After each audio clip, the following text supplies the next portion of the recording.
Give me the hedge fund manager look at how do we win in this moment? Actually, just you saying that last thing, I had that thought. You said, what's changed since 2008? And I thought, OnlyFans, like how much of America is signed up or actually on Only. It's crazy statistics, right? Dude, it's wild. It's like wild. women 18 to 24, something like 10% of them are OnlyFans models. That is insane. It's insane. But again, I think the oldest profession in the book, human connection, these kind of things. That is the nicest way to say sex I've ever heard in my life. Thank you. I'm a gentleman. What can I say? If we take a step back, what's the inevitability here? Is the government going to abandon all these middle class people and voters? Actually, probably definitely not the voters. Yeah, especially in the blue states. Actually, blue states will probably be impacted more than red states for various reasons. If you look at the demographics, they're not going to, are they? So what you have is you just need to do your classical analysis of what does that person do when they lose their job? And they've still got dollars, they've still got savings. People will be looking for retraining, they'll be looking for meaning. Religion is going to go crazy and boom. These kind of things are things that are almost inevitabilities because they'll still have purchasing power to a degree. On the other side, you have like two economies, right? You have your AI economy and your human economy. The AI is providing increasingly customized services and getting a lot of the cognitive surplus, etc. But a lot of things you can't substitute for a human for at least another 10 years. And the reason for that is just we can't build enough robots, honestly. Like, I think robots in a few years will be able to do just about everything a human can do, apart from the very soft skills, although the Japanese are going very aggressively on that. But you just can't build enough of them. That's literally the only thing holding it back. Because if you look at what Elon Musk says about Optimus, and you work out the math, an Optimus robot will be $1.50 an hour. Jesus.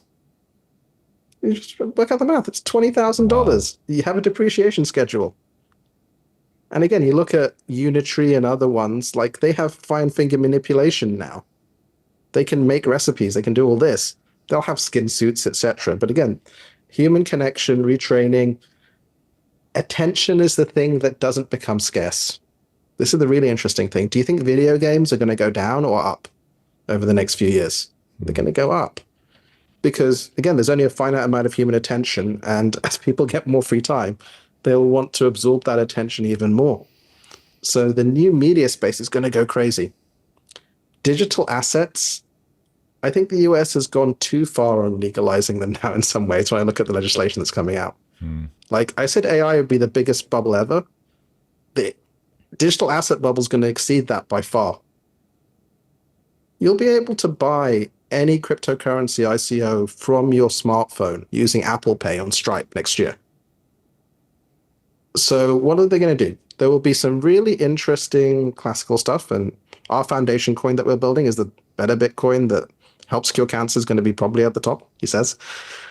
But there will be so many of these crazy Dogecoin, Fartcoin type things, celebrity coins. Those never took off. NFTs, because they're scarce forms of capital. And again, people have a certain amount of attention and they'll be looking for the casino. Like you look at Kalshi and Polymarket, they've legalized those now. What are those? They're betting.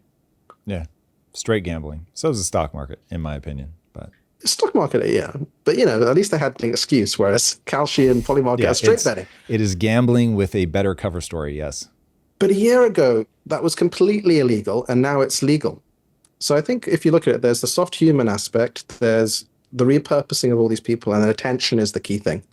How can you capture people's attention that they'll pay for? Because there'll be a lot more of it, because they won't have jobs and other things kind of coming forward. And so we're going to see some booms like we've never seen before. And I think media is going to be ultra interesting in that aspect. Plus, like I said, I was really shocked by the US government on digital assets. Like they want to get money moving, but I can't see how next year the digital asset boom will completely outstrip everything. Actually, it's interesting to see this. If you look, OpenAI, Anthropic this year probably did $20 billion of revenue. The entire listed software sector in the US will do $40 billion in incremental revenue. Whoa. crypto has done 150 billion in net inflows. Jesus. And next year, is that going to go down or up? It's going to go absolutely ballistic. Okay, but so how are you treating that as an investor? By the way, do you still actively invest, at least for yourself? No, I've gone all in on my new thing. So, I mean, like, we've got a Bitcoin competitor coming out, Foundation Coin, or Complement, shall we say. It's 99% the same code, but every coin cell goes to supercomputers for cancer, education, etc., and giving people free AI. And then we're going to put computers in every country, computers for all the sectors, and you can direct the compute of the network to organizing our knowledge, so benefit. We think that will do well because crypto is a $4 trillion industry with nothing blue chip in it. Like Bitcoin is blue chip because it's lasted a long time. Ethereum because it's a network. But what's the alternative to Bitcoin if you want a monetary asset? And we thought, what if we create a monetary asset where every coin cell goes to helping people? That builds trust. You use the free AI, it builds trust. You organize knowledge and it helps people with cancer. So is there an interface where I'm saying I want this to go to that compute? I want this one allocated to cancer, this one allocated to autism. Can I allocate to anything I want? Or is there, it's only from your 6 in the drop-down menu? Like, how does that work? It'll be anything that can be benefited by compute. So we start with all the healthcare things, and then we're going to expand it out.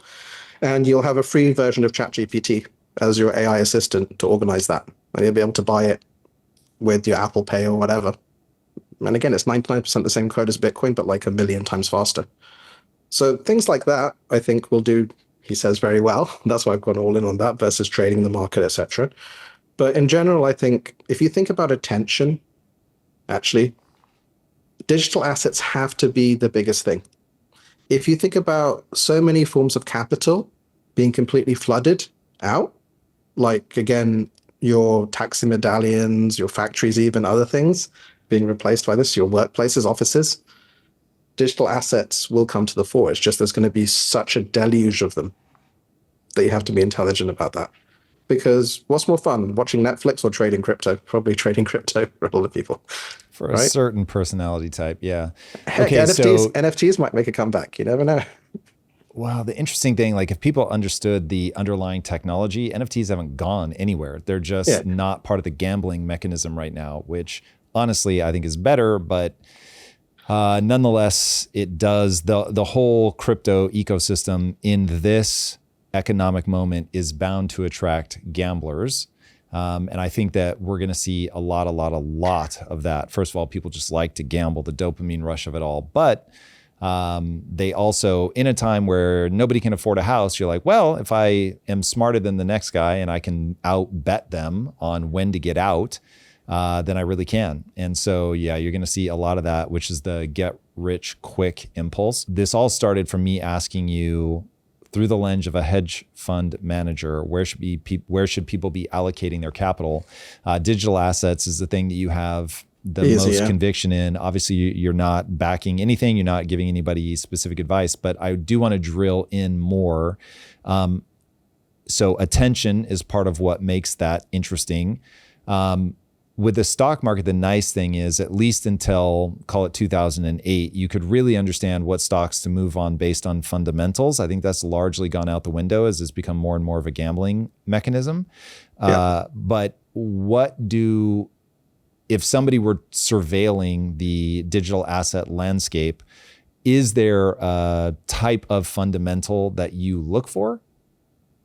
So you said the fundamentals went out the window for the stock market. It's because so much of things are narrative driven that it's crazy now, right? Mm-hmm. And again, what's your marginal narrative for various companies against each other or various things? Like in the digital asset space, you have something like Hyperliquid, which basically is doing almost direct buybacks of its shares or fund or something like that, of its tokens with cash, being valued less than things that have absolutely no cash and no fundamentals whatsoever. Like Dogecoin is still worth $20 billion, something like that. Why is this the case? Everything's about marginal narrative. And so what you're looking at is, as the world evolves in the next few years, what's going to capture the marginal narrative? You see Elon setting this up with Tesla or X or whatever by saying they're going to be AI companies and robotics companies. Because that's the next narrative. And Elon is a master narration, right? Like Oracle just got to $900 billion yesterday. I think it was up That's 46%, right? Why? Because suddenly it's an AI company versus a legal company with a database attached, right? Because they kept suing all their people. Like, people are looking for the narratives, be it in the stock market or the crypto markets. You have to think, what does it look like? And then what are the narratives that are going to incrementally improve and attract more and more people? Because it's dangerous now to deploy your capital. Are you going to give your capital to bonds in the government, or are you going to start deploying it everywhere else? What does growth look like? Growth is probably going to come down. Rates are going to come down. But what's going to happen then? So I think that what I look for primarily is marginal narrative creation, and then understanding where the capital flows go. So when I created Foundation Coin, I was like, I'd like to have a Bitcoin, but backed by GPUs where the GPUs are doing good. I want as much of that new compute capacity going towards helping organize cancer knowledge in the world, helping give that knowledge to people, because that's a good thing. 100% of your purchases go towards that. That's a good thing. That's something you tell your grandma about. And we don't have a blue chip like that in the digital asset sector. So that's how I kind of looked at it. But at the same time, you see areas where communities build around certain things, right? And that's what crypto has done classically well, but it's also why you have rabid Tesla owners, right? Or you have people that love Palantir and other things. And they suddenly go from 10 times earnings or 20 times earnings to 200 times earnings. Wow. I mean, Palantir, I think, is like 200 times earnings now or something like that, $400 billion as a company. Jeebus. Because people are like, that's the structural growth. So you look at your inevitability, you look at the narrative that will get you there, and you look at what steps these entities are taking against that structural growth. And that's kind of come in instead of profits and these other things. And that's the nature of how companies go. They go from their assets to a story about future earnings to a story about market capture with structural elements. And so here on your podcast, you've given your audience a bunch of stories of the future. Any company that does like defense technology with AI is going to do well now. Full stop. Why? Because there'll be increasing unrest. Surveillance companies will do well. Companies that do attention better or attention capture than others will do well.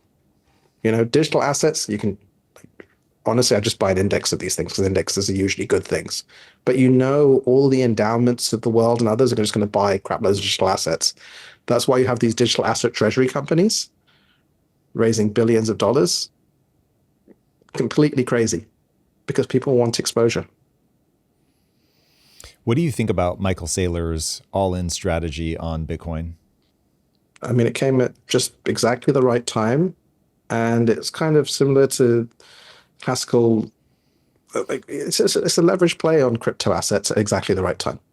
So if Bitcoin went down 50%, then he'd be in a bit of trouble, right? Because then the market demand for him selling his shares to buy more Bitcoin would evaporate. But right now, he's going to do well. Why? Because is there going to be less money in digital assets next year than this year? No.